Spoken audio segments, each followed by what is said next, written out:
We have a cool new thing that we've been working on, which is trying to figure out where mayor goes in the progressive stack of like race and gender and stuff. Well, because mayor is a marginalized class, obviously. Yeah, right? it is protected under the like the International Committee on Human Rights or whatever. Like, yeah. Yeah, I thought it was weird that they protected it under gender when they passed that last year in New York City. And that is why, I believe that is why Judge Ho had to let Adams off the hook. It's because it is a protected class. Because there are sentencing disparities for mayors. Yeah, well, unfortunately in Britain now they've decided legally that all mayors are actually aldermen, which is like a third class. This is, honestly, it's a disaster for Black, Indigenous, and President of Council.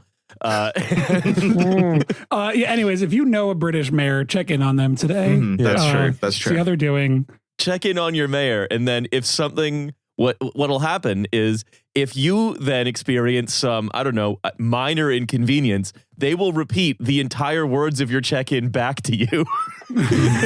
Like, let's say you accidentally bought the wrong size wine rack, for example.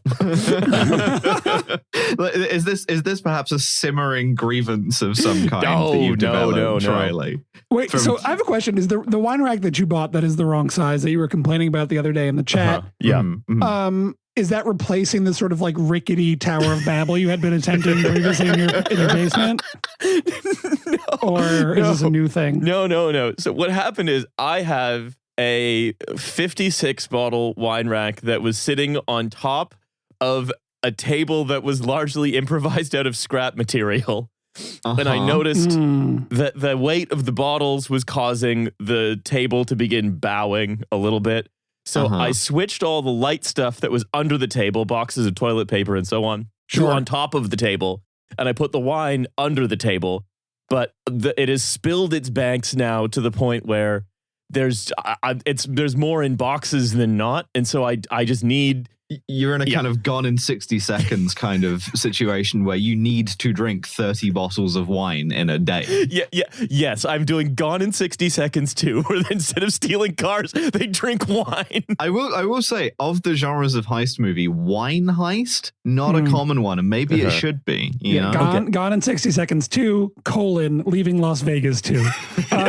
It occurred. No, I mean, look, my favorite character, of course, in the wine heist movie is the getaway driver, who's just a sort of burning wreck on the side of the road. Oh, sorry. The getaway driver is a guy standing on a barrel. You just play it completely straight and you go, this guy's the hacker. He's going to get us in past all the security systems. And you cut to him, the guy in a hoodie, necking a full bottle of wine. Yeah, that's right. That's right. Saying that he's fine to drive, actually. Yeah. I will say, not a lot of wine heist movies, a lot of wine heist episodes of Columbo. Like, I want to say every fourth episode of Columbo is about a person I can only call a wine dickhead. Who has murdered a sommelier for reasons that it takes 45 minutes to get through that it could take easily about 6.5, but you just want to see Peter Falk there's an episode of The Sopranos that is a wine heist. Really? Okay, we're developing here. We're working. We're developing a genre. We're mapping the wine heist. One more thing. My wife. You see, my wife loves a Chardonnay. I don't care for it myself, but yet she says that the American ones are more likely to be oaked, and that requires a little more butteriness. And you say that the murder weapon slipped out of your fingers. Now, I don't know. One more thing here. You were drinking a European Chardonnay, were you not? There we go. That's my Columbo. Wow, that's a really good wine, Columbo. Riley. You gotta have niche knowledge of two things in life. And these are the two that it helps to have. I hate that Godot quote. Godard, Godot imaginary, Godard real. All you need to make a movie is niche knowledge of two things: girls and guns. So this is the podcast. It's called No Gods, No Mayors. Oh yeah. And I am your mayor for this episode, Maddie.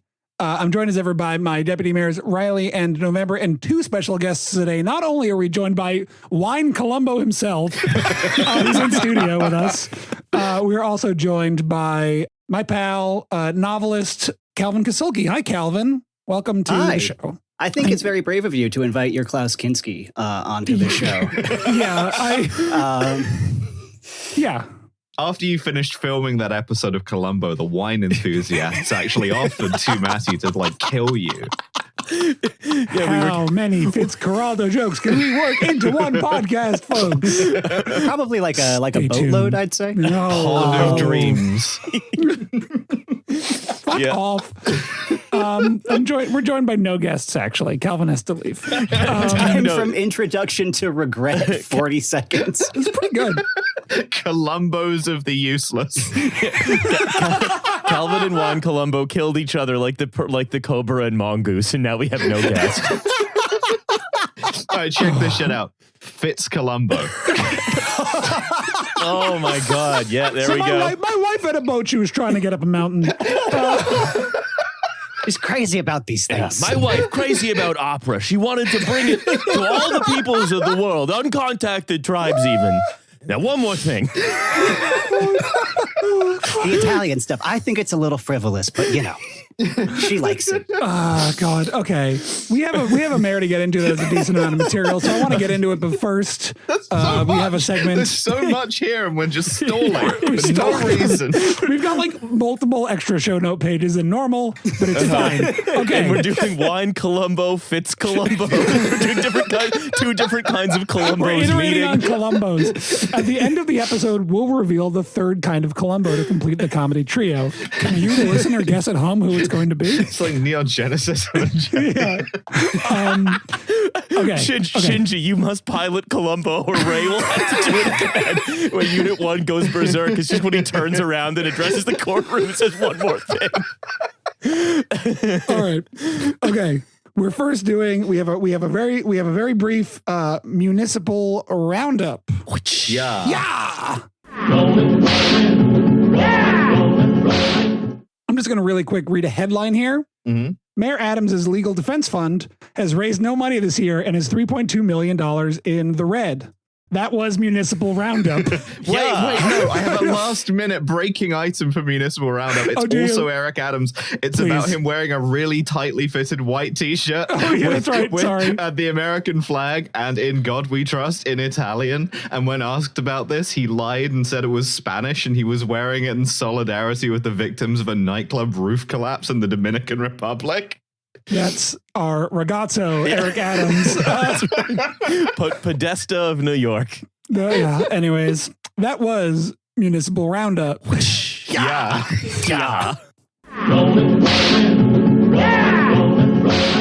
So, speaking of Italians, I want to get into our mayor today. Fiorello LaGuardia is who we're doing. And I'm going to start us reading from his New York Times obituary, which was published in the, what year did he die? The late 40s. The man who routed Tammany Hall from City Hall and sent that organization more than a century old into a period of decline was only about 5'2" in height, a rotund little man with a swarthy skin and a belligerent independence that often verged on irascibility. Jesus a forelock Christ. of bald hair invited comparison with Napoleon. His voice was high and in debate often became a screech. Jesus Christ.